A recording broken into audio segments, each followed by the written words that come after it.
I need to share something that took me 2 years to fully process. Not because I was still hurt, I got over the hurt faster than I expected, but because I kept asking myself how I missed it for so long. How I stood in my own kitchen, made coffee every morning for a man who had already decided I was useful but not valuable. Convenient but not worthy of a seat at his table. Literally. My name doesn't matter. What matters is that I was 31 years old, working as a senior product designer at a firm in Austin, Texas, earning good money, living what I thought was a good life. I had met my husband 6 years before all of this happened, at a mutual friend's birthday dinner. He was charming in the way that certain men are charming, the kind that makes you feel like the only person in the room. He remembered small details. He asked follow-up questions. He laughed at the right moments. I was 25 and I thought that meant something. We got married after 2 years of dating. I was 27.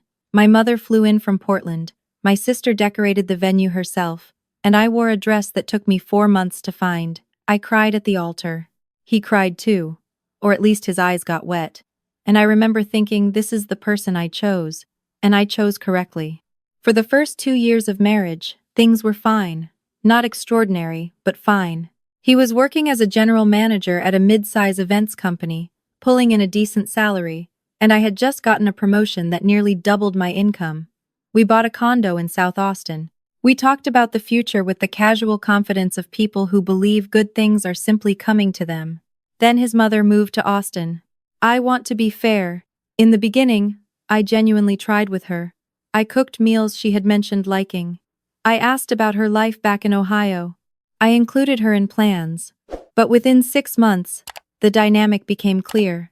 My mother-in-law had decided, somewhere in the architecture of her own mind, that her son had married beneath himself. She never said it outright. She didn't need to. It lived in every small comment. The way she'd look at whatever I'd cooked and say Marcus always liked it a little differently. The way she'd rearrange things in my kitchen when I wasn't looking. The way she referred to our condo as Marcus's place in conversation with other people. My husband, I'll call him Marcus, didn't correct her. Not once. I brought it up 3 times in our first year of living near her. Each time he told me I was being sensitive. Each time I felt the conversation close, like a door I hadn't finished walking through. About 3 years into our marriage, Marcus came to me with an idea. He wanted to open his own restaurant. Not a small neighborhood spot, he had big vision. A farm-to-table concept in the East Austin area. High ceilings, custom fixtures, a chef's tasting menu, a private dining room in the back for events. He'd been talking about it for years as a someday dream, and now he wanted to make it real. I supported it. I genuinely did. I believed in him. And honestly, I believed in the idea. Austin was growing fast, and the food scene was competitive, but not saturated at the level he was targeting. I did my own research. I pulled comps. I looked at lease rates and build-out costs and typical first-year margins for upscale dining concepts. The number we landed on for the full launch space, renovation, equipment, staffing runway for 6 months, marketing, licensing, everything was $460,000. I had money. That is the part of this story I need you to understand before anything else. I had money because 3 years earlier, my grandmother passed away and left me an inheritance. She had worked her whole life, saved quietly and carefully, and she left the bulk of it to me and my sister. My share came to just under $500,000. I had kept most of it in a separate investment account, untouched, because I didn't want to spend it carelessly. It felt like something that deserved respect. When Marcus and I sat down and mapped out the restaurant plan, I made the decision to fund it. Not as a loan, as an investment. I told him that clearly. I said, "This is not me handing you money because you're my husband. This is me investing in a business that I believe in, and I want that to be documented. I want a formal agreement that reflects my ownership stake." He agreed. We drew something up together, not with a lawyer, which I will regret for the rest of my financially responsible life, but something written down that we both signed, giving me a 49% stake in the restaurant in exchange for the $460,000. I wired the money in 2 installments over 3 months. Then the build-out began. For the next 18 months, I watched that restaurant take shape while I kept working my full-time job. I was not involved in the day-to-day operations, that was his domain, but I visited the space regularly. I gave feedback on the design when asked. I introduced Marcus to a photographer I knew for the brand content. I connected him with a marketing consultant through my professional network. I was not passive. I was present. His mother, meanwhile, had become deeply embedded in the project. She was at the restaurant space more than I was. She had opinions about everything: the menu concept, the name, the staff uniforms. Marcus deferred to her constantly. I told myself it was fine. She had restaurant experience from years ago, I reasoned. She was enthusiastic. Let her be enthusiastic. What I did not fully acknowledge, because I didn't want to see it, was that I was being quietly edged out. Not through one dramatic moment, but through 100 small ones. Marcus would have planning meetings at his mother's apartment and mention them afterward, almost in passing. He would make decisions about the name, the logo, the opening date, and then inform me, rather than include me. When I asked questions, the answers were vague. When I pushed, he told me I had enough on my plate with work and not to stress about details. I am a detail person. Ignoring details is not something I do, but I told myself I was trusting him. I told myself that was what marriage looked like. The restaurant was called Harrow, his mother's suggestion, based on some family history I'd never quite followed. I would have chosen something else. But by the time the signage was being ordered, I found out about the name through Instagram. He had posted a construction update with the logo visible in the corner. I saw it the way a stranger would have. I called him immediately. He said it had come up quickly, and he'd meant to tell me. He said I would love it once I saw the full branding. He said his mother had worked really hard on that part and it would mean a lot to her if I were supportive. I said okay. I said okay because I was always saying okay, and I had not yet learned what that was costing me. The soft opening happened in March. I attended that one. I stood next to Marcus and smiled at vendors and early guests and felt, for a brief window of time, like this was ours. Like what I had put into this, the money, the support, the patience had resulted in something real and beautiful. The space was stunning. The food was exceptional. The chef Marcus had hired was talented in a way that made the whole room slow down. I let myself feel proud that night. The grand opening was scheduled for 8 weeks later, in May.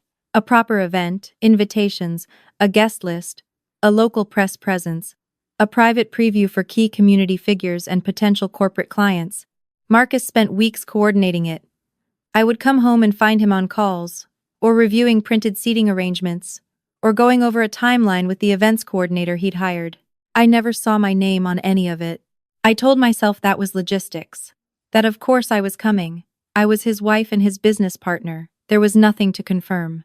I did not ask directly until 2 weeks before the event, and I only asked because I had heard his mother mention something about a rehearsal dinner happening that same weekend, and I wanted to make sure the dates weren't conflicting.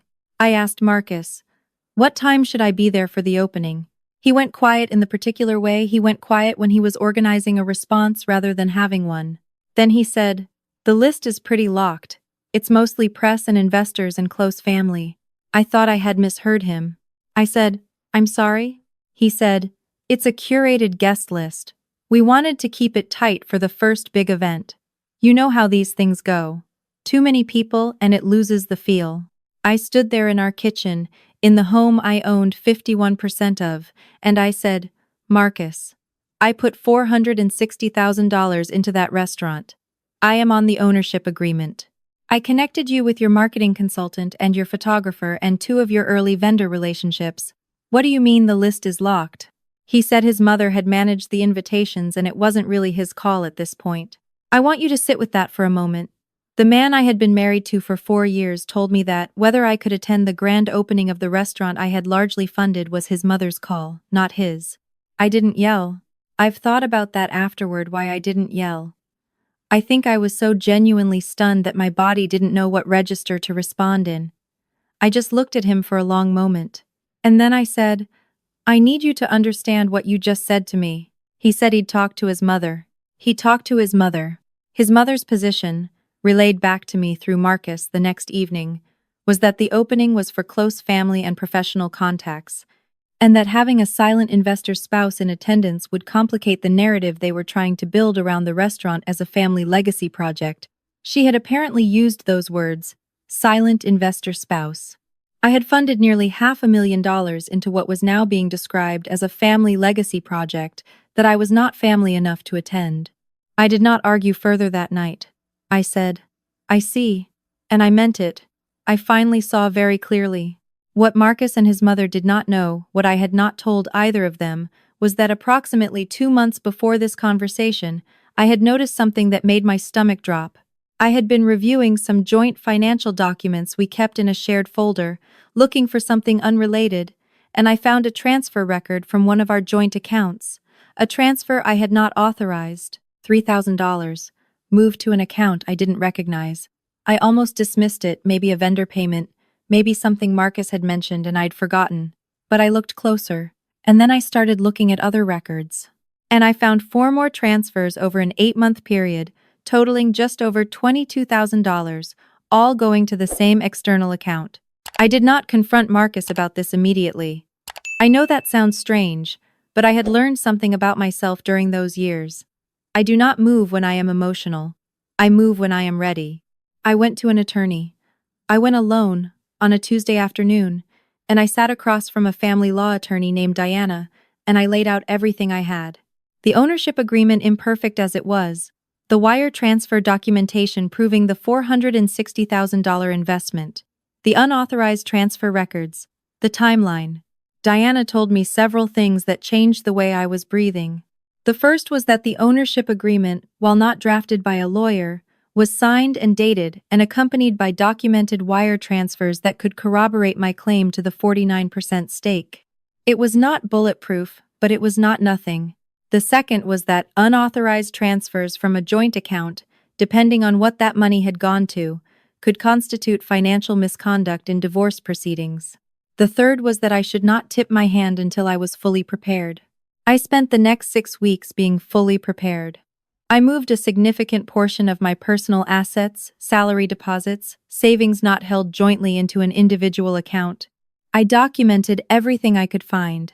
I kept a record of every conversation that felt relevant and dated it carefully. I found out, through a combination of careful questions and some investigation I am not ashamed of, that the account the $22,000 had gone to belonged to a woman Marcus had been seeing for at least a year. She lived in Cedar Park. She was 26. I found this out on a Wednesday. I cooked dinner that Wednesday night and ate it across the table from him and kept my face completely neutral. That is what 4 years of being told I was too sensitive does for you. It teaches you to perform composure until you don't have to perform it anymore. The grand opening of Harrow happened on a Saturday in May. I was not there. I was at Diana's office that Saturday morning, signing paperwork. I had made a decision about the timing deliberately. Let the event happen. Let Marcus and his mother have their photographs and their press mentions and their beautiful evening without me. Let them do it fully. On Monday, Marcus called me. I was at my desk at work. He said, "The opening was incredible. You should see the coverage we got." Then, after a pause, he said, "Hey, I've been meaning to talk to you. The operational costs for the first quarter came out higher than projected. There's a gap we need to cover, about $40,000, and I was thinking we could move it from the joint savings." I said, "The restaurant has been open a week, and it already has a $40,000 shortfall?" He said the build-out had run over and some vendor invoices had been delayed and it was normal for a first quarter, just a cash flow thing. I said, "I want to see the financials before anything moves." He said, "It's fine. I've been managing this. I just need you to approve the transfer." I said, "Marcus, I am a 49% owner of that restaurant. I have the right to see the financial records. Send them to me." He said, "Why are you making this difficult?" I said, "Because I wasn't invited to the opening of the business I funded, and now a week later you're asking me to cover a $40,000 shortfall, and I want to understand what I'm covering before I move a single dollar." He went quiet again. The organizing kind of quiet. Then he said, "My mother thinks you're being difficult about this whole thing." I said, "Your mother is not on the ownership agreement." He said, "She has a stake in this. She put work into this." I said, "She put work in. I put $460,000 in. Those are different things." He told me I sounded like I was keeping score. I said, "I'm not keeping score. I'm reading the agreement we both signed." The call ended poorly. He told me we'd talk that evening. I said sure. That evening, I was not home when he got there. I had gone to my sister's place across town. I texted Marcus and told him I needed a few days of space to think. He texted back 3 times over the next 2 hours. The first was frustrated. The second was softer, asking if everything was okay. The third was from his mother's number, which I had not given her directly but which she had apparently gotten from Marcus's phone, telling me that I was being childish and that Marcus was under enough stress without me manufacturing drama. I did not respond to any of them. I sent one text to Marcus the following morning. It said, "I've retained an attorney. Please have any further communication about the restaurant or our finances directed to her. Her contact information is below." Then I put my phone face down on my sister's kitchen table and drank a full cup of coffee before I looked at it again. What followed over the next several weeks was not pleasant, but I had prepared for unpleasant.